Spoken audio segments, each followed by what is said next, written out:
बिस्मिल्लाहिर्रहमानिर्रहीम। अस्सलामु अलैकुम। डियर स्टूडेंट्स, कैसे हैं आप सब? मैं हूं वकार अरशद, आपका बायोलॉजी टीचर। आइए आज के लेक्चर को डिस्कस करने के लिए व्हाइट बोर्ड की तरफ चलते हैं। Dear students, recall your memory. Previous lecture में डोमिनेंस और उसकी टाइप्स को हम डिस्कस कर रहे थे। रिकॉल कीजिए, डोमिनेंस की दो टाइप्स हैं, एक को कोडोमिनेंस कहा जाता है, एक को इनकम्प्लीट डोमिनेंस का नाम दिया जाता है। कोडोमिनेंस की बात की जाए तो ये वो कंडीशन है कि जब हेट्रोजाइगस जीनोटाइप में दो मुख्तलिफ अलील्स होती हैं और दोनों डोमिनेंट रिसेसिव रिलेशनशिप शो करने की बजाय मिलकर एक्सप्रेस होती हैं, मुकम्मल तौर पर एक्सप्रेस होती हैं, एक साथ एक्सप्रेस होती हैं। डियर स्टूडेंट्स, इसकी एग्जाम्पल है ABO ब्लड ग्रुप सिस्टम के जिसमें तीन तरह की अलील्स पाई जाती हैं, कैपिटल IA, कैपिटल IB और स्मॉल I। कैपिटल IA अलील का काम एंटीजन A बनाना, IB का काम एंटीजन B बनाना है, जबकि स्मॉल I अलील कोई एंटीजन नहीं बनाती है। Depending upon presence of antigen in blood की चार ग्रुप्स की टाइप्स हैं। अगर एंटीजन A है तो blood group A, antigen B है तो blood group B, antigen I की वजह से कोई नहीं बनता तो ब्लड ग्रुप O है। और अगर हेट्रोजाइगस जीनोटाइप में कैपिटल IA और कैपिटल IB इकट्ठे हो जाते हैं तो कोडोमिनेंस की वजह से दोनों एंटीजेंस A और B के प्रोड्यूस होने की वजह से ब्लड ग्रुप AB प्रोड्यूस होता है।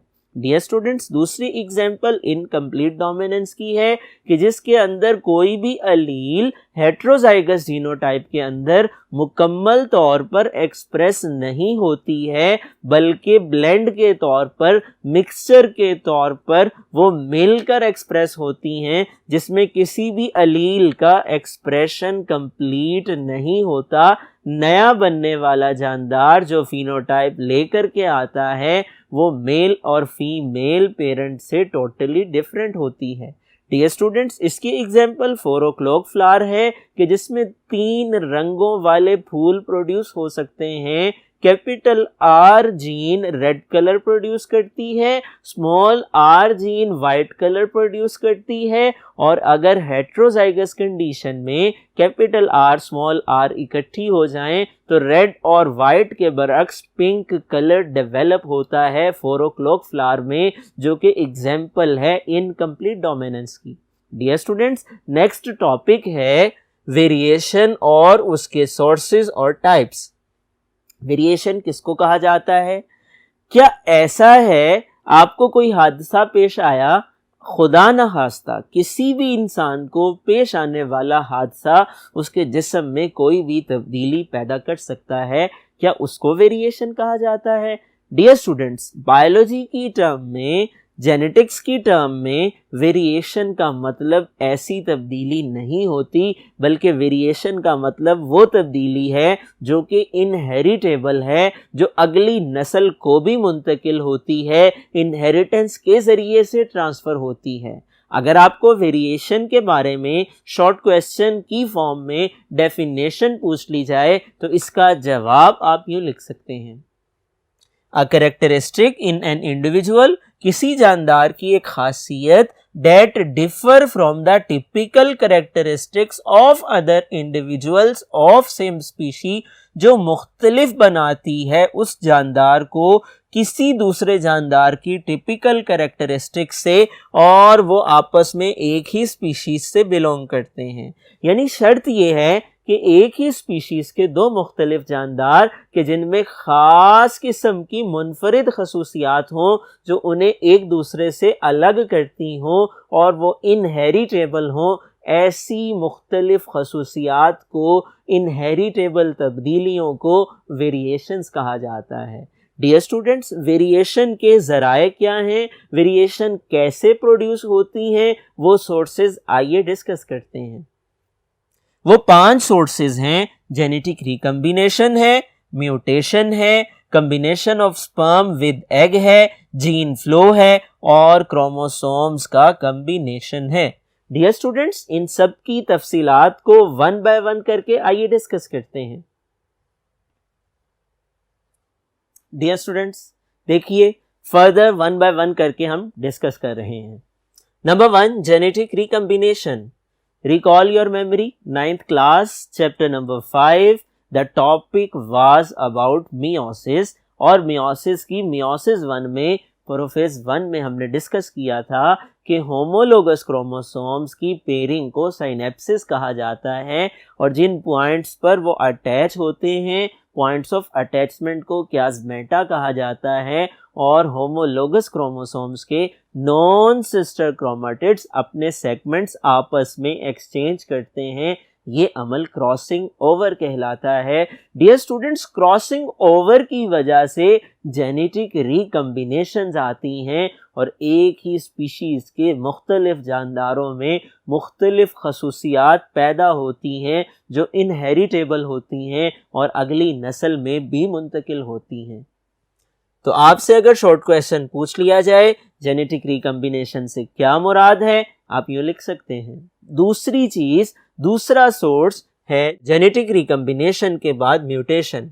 डियर स्टूडेंट्स, शॉर्ट क्वेश्चन की फॉर्म में यह सवाल पूछा जा सकता है, म्यूटेशन का मतलब क्या है? म्यूटेशन दरअसल कहा जाता है डीएनए में आने वाली कोई भी तब्दीली, कोई भी चेंज जो किसी भी वजह से हो सकती है, वो जेनेटिक रिकम्बिनेशन की वजह से क्रॉसिंग ओवर के नतीजे में भी हो सकती है या किसी और फैक्टर के इफेक्ट करने की वजह से भी हो सकती है और ये भी एक सोर्स है वेरिएशन का।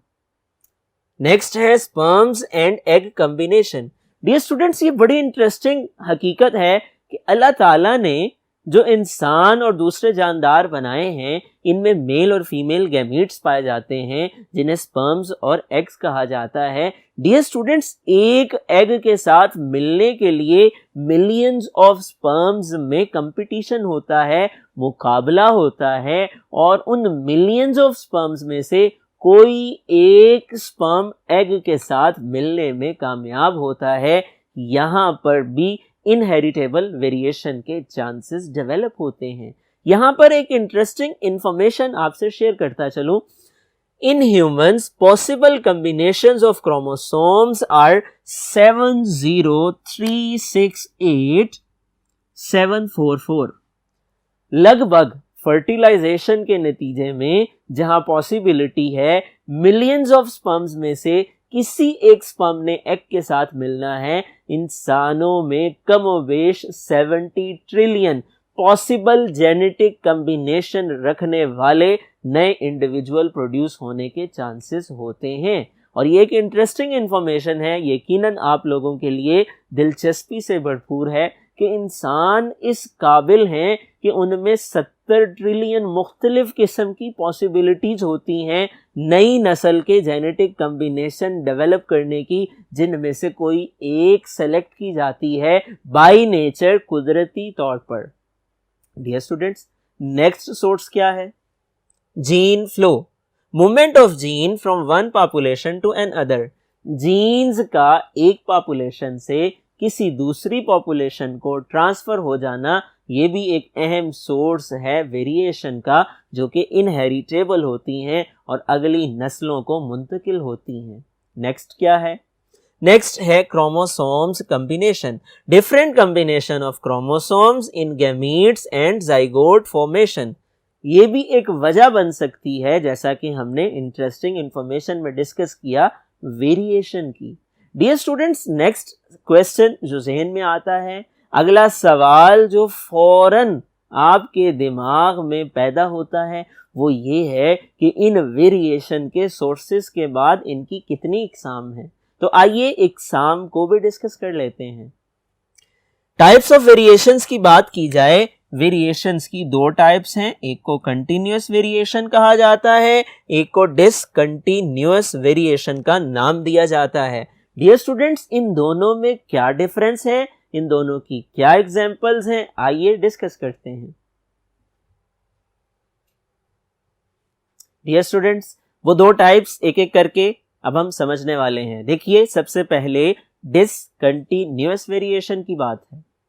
डिसकंटिन्यूअस वेरिएशंस क्या होती हैं?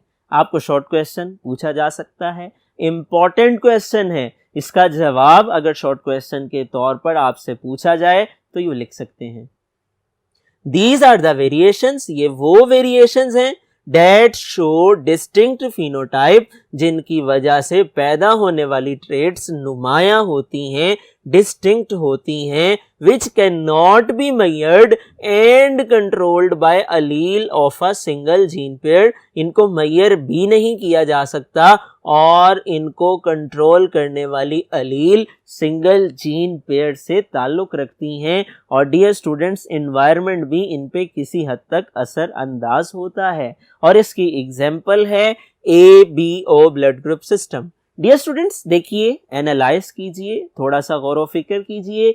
ABO ब्लड ग्रुप सिस्टम की बात की जाए तो इसमें 4 मुख्तलिफ तरह के ब्लड ग्रुप्स पाए जाते हैं। या ब्लड ग्रुप A होता है, या B होता है, या O होता है, या AB ब्लड ग्रुप किसी भी इंसान में मौजूद होता है। कभी आपने ऐसा नहीं सुना होगा इन चारों ब्लड ग्रुप्स के दरमियान कोई इंटरमीडिएट ब्लड ग्रुप आ जाए। ये मतलब है डिस्टिंक्ट फिनोटाइप्स का, नुमाया फिनोटाइप्स का, जो एक जानदार को, जो एक ही स्पीशी से ताल्लुक रखता है, उसी स्पीशी के किसी दूसरे जानदार से डिस्टिंग्विश करती हैं, नुमाया करती हैं। डियर स्टूडेंट्स, ये डिसकंटिन्यूअस वेरिएशंस हैं जिनको मैयर भी नहीं किया जा सकता, इन्वायरमेंट भी इन पे किसी हद तक असरअंदाज होता है और इनको एक ही जीन पेयर की अलील्स कंट्रोल करती हैं। और इसकी एग्जांपल हमने डिस्कस की ABO ब्लड ग्रुप सिस्टम में 4 मुख्तलिफ ब्लड ग्रुप्स की सूरत में 4 मुख्तलिफ डिस्टिंक्ट फिनोटाइप्स हैं। डियर स्टूडेंट्स, दूसरी किस्म वेरिएशन की क्या है, आइए देखते हैं। दूसरी किस्म है कॉन्टिन्यूअस वेरिएशंस। कॉन्टिन्यूअस वेरिएशन किसको कहा जाता है? शॉर्ट क्वेश्चन की फॉर्म में सवाल पूछा जा सकता है। अगर ये सवाल आपको 2 मार्क्स का शॉर्ट क्वेश्चन के तौर पर पूछा जाए, आप इसका जवाब यूं लिख सकते हैं, it is the type of variation in which the phenotypes show complete range of measurement. Variation की वो टाइप्स जिसमें फिनोटाइप में मेजरमेंट्स की कंप्लीट रेंज होती है, from one extreme to another, एक इंतहा से दूसरी इंतहा तक, कैन बी मेजर्ड, इसको मेजर किया जा सकता है, कंट्रोल्ड बाय मेनी जीन्स, बहुत सी जीन्स इसको कंट्रोल करती हैं, and affected by environment, environment भी इन पे असर अंदाज होता है। डियर स्टूडेंट्स, यहाँ पर ये बात जहन नशीं कर लीजिए, आपको शॉर्ट क्वेश्चन के तौर पर डिसकंटिन्यूअस की तरह कंटिन्यूअस वेरिएशन की डेफिनेशन भी पूछी जा सकती है। आपको इस तरह का सवाल भी पूछा जा सकता है, differentiate between continuous and discontinuous variations. अगर आपको इस टाइप का क्वेश्चन पूछ लिया जाए, आपने सबसे पहला जो काम करना है, आपने बिल्कुल शीट के दरमियान में एक लाइन ड्रॉ करनी है, आपने एक टेबल की तरह डायग्राम बना लेना है, दोनों तरफ आपने अलग हेडिंग देनी है, एक तरफ कंटिन्यूअस वेरिएशन, एक तरफ डिसकंटिन्यूअस वेरिएशन। उसके बाद आपने पॉइंट्स की फॉर्म में इनके डिफरेंस को नुमाया करना है, और वो किस तरह से करना है, आप पहला डिफरेंस लिख सकते हैं, कंटिन्यूअस वेरिएशन में कंप्लीट रेंज ऑफ मेजरमेंट्स हैं from one extreme to another extreme, जबकि डिसकंटिन्यूअस वेरिएशन में डिस्टिंक्ट फिनोटाइप हैं। दूसरा फर्क आप लिख सकते हैं, कंटिन्यूअस वेरिएशंस को मेजर किया जा सकता है, डिसकंटिन्यूअस वेरिएशंस को मेजर नहीं किया जा सकता। तीसरा फर्क आप लिख सकते हैं, कंटिन्यूअस वेरिएशन को मैनी जीन्स कंट्रोल करती हैं और डिसकंटिन्यूअस वेरिएशंस को एक ही, यहां पर मेंशन है, जीन पेयर की अलील कंट्रोल करती हैं। चौथा फर्क आप लिख सकते हैं, एक पे एनवायरनमेंट किसी हद तक असरअंदाज होता है, जबकि दूसरी किस्म पे एनवायरनमेंट ज्यादा असरअंदाज होता है। और पांचवा फर्क आप एग्जाम्पल की सूरत में लिख सकते हैं, डिसकंटिन्यूअस वेरिएशन की एग्जाम्पल हमने डिस्कस की, ABO ब्लड ग्रुप सिस्टम में पाए जाने वाले 4 मुख्तलिफ तरह के ब्लड ग्रुप्स हैं, जबकि कंटिन्यूअस वेरिएशंस की एग्जाम्पल्स क्या हैं, आइए देखते हैं। कंटिन्यूस वेरिएशंस की एग्जांपल्स की बात की जाए तो ह्यूमन हाइट भी इसकी एग्जांपल है, ह्यूमन वेट भी इसकी एग्जांपल है, फीट साइज भी इसकी एग्जांपल है। डियर स्टूडेंट्स, इंसानों की किसी भी आबादी को ले लिया जाए, मिसाल के तौर पर फर्ज कर लिया जाए तो वहां पर मुख्तलिफ कदो कामत के इंसान रहते हैं।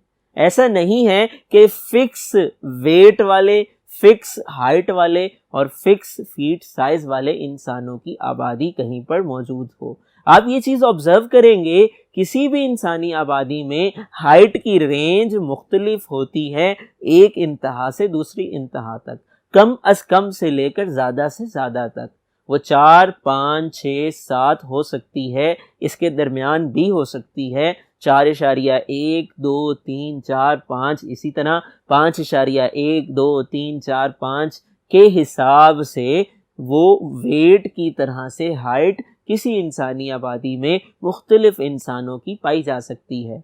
वज़न की बात की जाए, वज़न भी इंसानों का मुख्तलिफ हो सकता है, वेरिएबल हो सकता है, मेजरेबल हो सकता है, एक एक्सट्रीम से दूसरी एक्सट्रीम तक, एक इंतहा से दूसरी इंतहा तक, कम अज कम से लेकर ज़्यादा से ज़्यादा तक हो सकता है, और ये कंटिन्यूस वेरिएशन की एग्जाम्पल है। इसी तरह से इंसानी पाँव का साइज भी कंटिन्यूस वेरिएशन की एग्जाम्पल है। डियर स्टूडेंट्स, ये आज का हमारा टॉपिक था।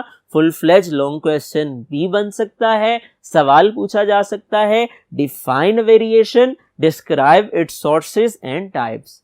और इसी तरह से शॉर्ट क्वेश्चन में वेरिएशन की डेफिनेशन, सोर्सेज के नाम एंड लिस्ट करने के लिए, किसी भी एक सोर्स, जीन फ्लो से क्या मुराद है, म्यूटेशन से क्या मुराद है, जेनेटिक रिकम्बिनेशन से क्या मुराद है, के बारे में शॉर्ट क्वेश्चन पूछा जा सकता है। कंटिन्यूस और डिसकंटिन्यूस वेरिएशन की डेफिनेशन और उन दोनों में डिफरेंस पूछा जा सकता है। डियर स्टूडेंट्स, ये मुख्तलिफ नौइयत के सवालात हैं जो सब्जेक्टिव और ऑब्जेक्टिव टाइप क्वेश्चन की सूरत में आपसे इम्तिहानात में पूछे जा सकते हैं। मुझे उम्मीद है ये टॉपिक आप लोगों ने अच्छी तरह से समझ लिया है। किसी भी नौइयत का सवाल अगर इस टॉपिक में से पूछ लिया जाए, यकीनन आप लोग उसको लिख करके, उस जवाब को नोट डाउन करके पूरे नंबर हासिल करने में कामयाब होंगे।